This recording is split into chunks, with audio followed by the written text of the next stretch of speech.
Hi, I'm Saleh Waziruddin, and I want to talk to your committee today about some barriers making it difficult for people to delegate to council. Here's some of the real and perceived issues. People feel like they didn't know about a decision until it's already been made. The deadline windows are too tight to get delegations in front of you. It feels like the rules are catch 22 or just impossible to delegate effectively. We think we know when agendas are supposed to be published, but they're not there when we look. We feel like we're shooting in the dark, pardon the expression, when submitting delegation requests. And we feel we're taking a chance, all our work could be for nothing, by being at the will of council just because we didn't meet deadlines that were difficult or impossible to meet effectively in the first place. So, where am I going with this? It takes many days, at least a week, to get the best voices in front of you that you need to hear from when making decisions. Deadlines to get agenda items on the agenda are one thing, but there is no reason getting delegations listed on agendas should be a barrier to actually getting in the meeting. Staff preparation is important, but is too tight a requirement to hear from the public. Emergency delegations are in true emergency situations and may not be emergent until the morning of a meeting. The process to appear before council should facilitate people doing so without having to rely on the will of council as a default solution to missing a deadline that we feel we couldn't meet.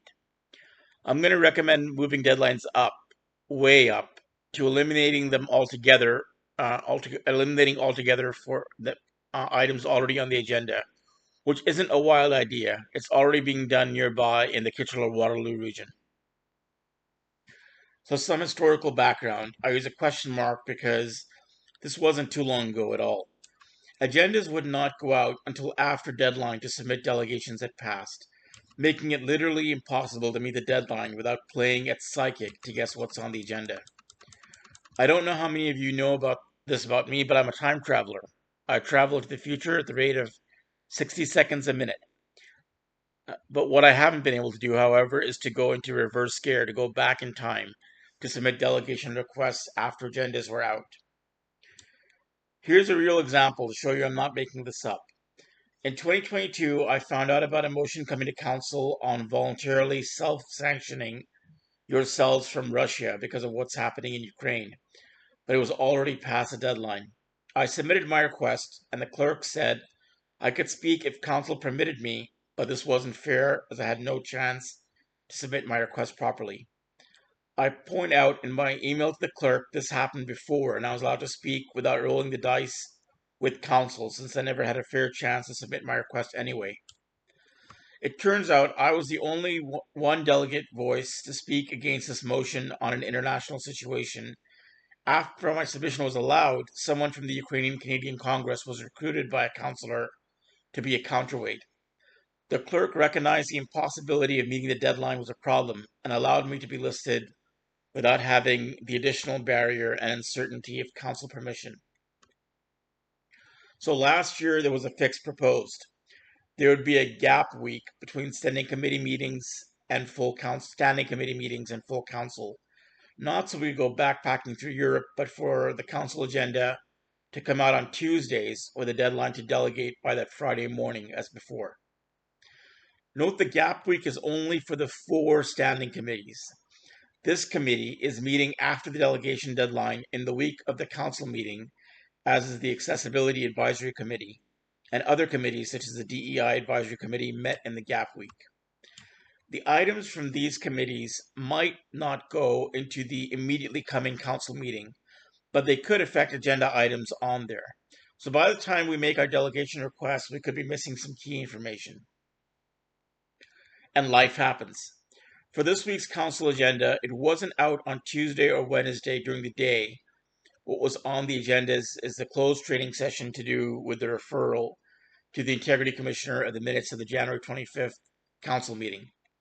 But the council agenda was put up Wednesday evening. So a 2 to 3 day window gets crunched into a 1 to 2 day window effectively. And life will continue to happen.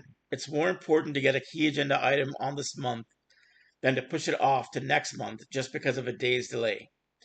But my point is, we don't need to then have that be a penalty for delegating effectively. Getting a delegation on the agenda is not the same as getting an item for decision on the agenda. Some of the assumptions about how delegations happen is that a person reads the agenda on the website and decides to submit a delegation request then or the next day. This is really quite straightforward, nothing complicated about it. But if you look at the fingers on your hand, you'll see they're not all the same. It's the same with your residents. That's obvious, but what's not obvious is how these different fingers work together to be an effective delegation. There are at least 4 types of delegates. There are mythical creatures who read every agenda as soon as it's published, not just for full council, but for every committee, commission, task force, board, etc., and then decide if they want to speak on something and submit a delegation request. Do such people exist? I don't know, but I've been told. Then there's a second group, the one I'm in, which another person who delegated to another committee called the, quote, delegation awards and, quote, medalists. With the exception of the gold medalist, who is maybe in the first group, it's not actually a good thing that a few of us have been delegating to you like they vote in Chicago, early and often. You might have figured out about me over the years. You've heard me delegate to you. I'm not an expert in anything. I'm not the best voice for many of the issues I speak to you about. It's a cause of very deep dissatisfaction that I find myself as the one who has to speak to council or committees on something that I know others have better things to say about, but I myself just squeaked in under the deadline and was not able to bring other people with me or to speak instead of me. Then there is the first group you're missing a lot of. I'm calling them the best voices on a given issue, people who are at the coalface, front lines of direct involvement with an issue, in the thick of it. Many of these people should be better informed about civics and municipal government, but alas, they're not. There is a disconnect between the people who do know about municipal government and all who should know. Things aren't always as they should be, but we need to make changes to account for this reality. And then there are hoi polloi, literally the many, the 99.99%, and many more nines in more decimal places. You need to hear from them too. Many in this group don't even find out what's happening or already happened on council or committee until they get a third or fourth hand through the grapevine. They might not even read it in the news, which is more difficult to get now because of paywalls from Canadian journalism trying to find ways to stay profitable and meta blocking Canadian news sites. So, what does this mean in real life? The 1-day process of reading the agenda and taking action is just the start of a much longer process done by a few people who are in the medalist, quote unquote, category like me. It takes some time, days even, for people like me to contact the best voices you should be hearing from. For people who are unfamiliar with the council or its committees, it can be strange to be asked to speak before something called a corporate services committee, for example. I might as well tell someone the Worshipful Society of Black Boots and Cordwainers needs to hear from them. It'll take some explaining to understand the significance and the civics, let alone to explain the agenda item. For people like me, submitting a delegation request is just muscle memory. But for someone who doesn't do it often, it takes some time to collect thoughts and put in a proper request.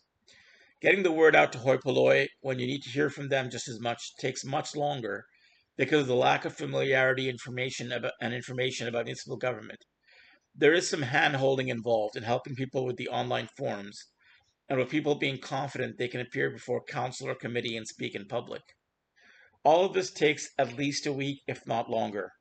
The full chain needs to be kept in mind when looking at deadlines. It's not fair to hold everyone to the standard only a few of us have been able to meet. Here's a real life example of me trying to get someone who I would count as one of the voice to delegate to a committee. I just got it under the deadline myself, but it's already a barrier for someone who's not familiar with the process to submit late.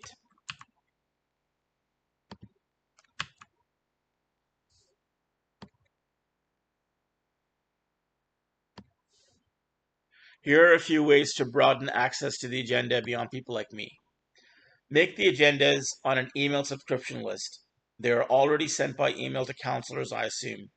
The police, whose board one of you is a member of, has on their communications email list notices of when their meetings are. The region can do even one better by sending the agendas when they are ready.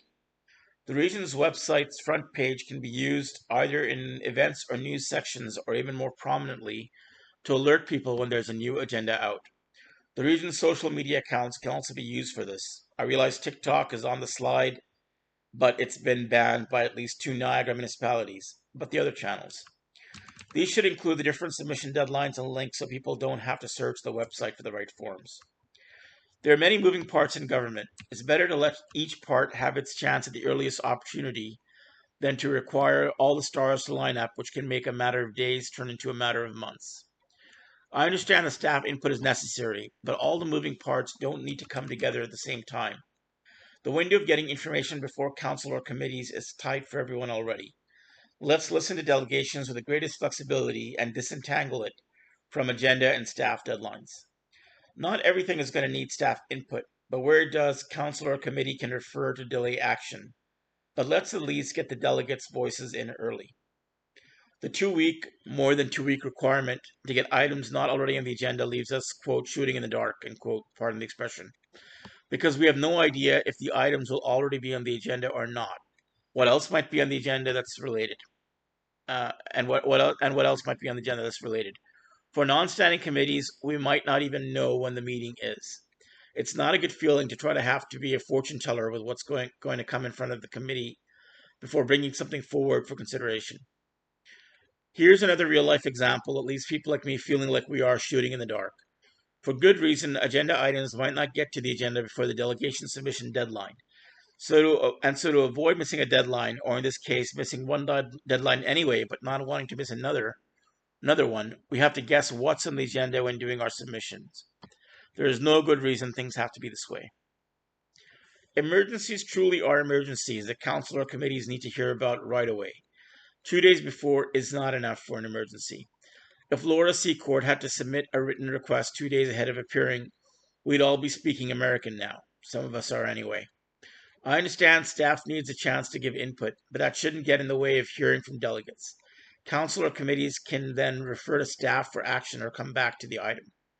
Some of the items might not need staff input anyway, but a delay by a couple of days would mean a much longer delay from council. It's not satisfactory to leave the will of council as a default for the problem with deadlines. I respect council's right to suspend rules and decide over its agenda, but this shouldn't be a penalty for not meeting tight deadline schedules. People should still have access to council and delegate their views. It discourages people from making the effort to prepare and appear if they're rolling the dice with even being able to speak, and it's unnecessary. Let's not make getting into the published or revised agenda a barrier to actually being on the real agenda when the meeting happens. The discussion items are the important things to get published, not the delegate names. You don't have to take my word for it that we don't actually need to publish the agendas, including revised agendas, everyone who wants to delegate, or to publish on the agendas, including revised agendas, the names of everyone who wants to delegate. The City of Kitchener has been letting people sign up to 2 hours before the meeting, after the agenda is already published. But why do we need deadlines at all? Your counterpart, the Kitchener-Waterloo region, has no deadline for delegation. There's a 2-minute time penalty if you submit in less than 24 hours, which could be an incentive to submit requests earlier if people can. But if it works in Kitchener-Waterloo, why couldn't it work in Niagara? So what are some recommendations from all of this? Let's cut the deadline to items already on the agenda, so the agenda item is public already, to 2 hours like Kitchener, or better yet, let's do away with those deadlines completely like the Kitchener-Waterloo region has already been doing. Let people delegate to existing items up to the last physical limit.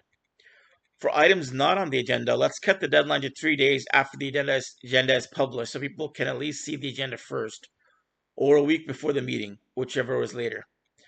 For emergency items not on the agenda, let's make room for real emergencies and allow requests up to the morning of the meeting. Council or committees can at least hear from delegates, and if there's input needed from staff, it can be referred to staff for action pending their own findings.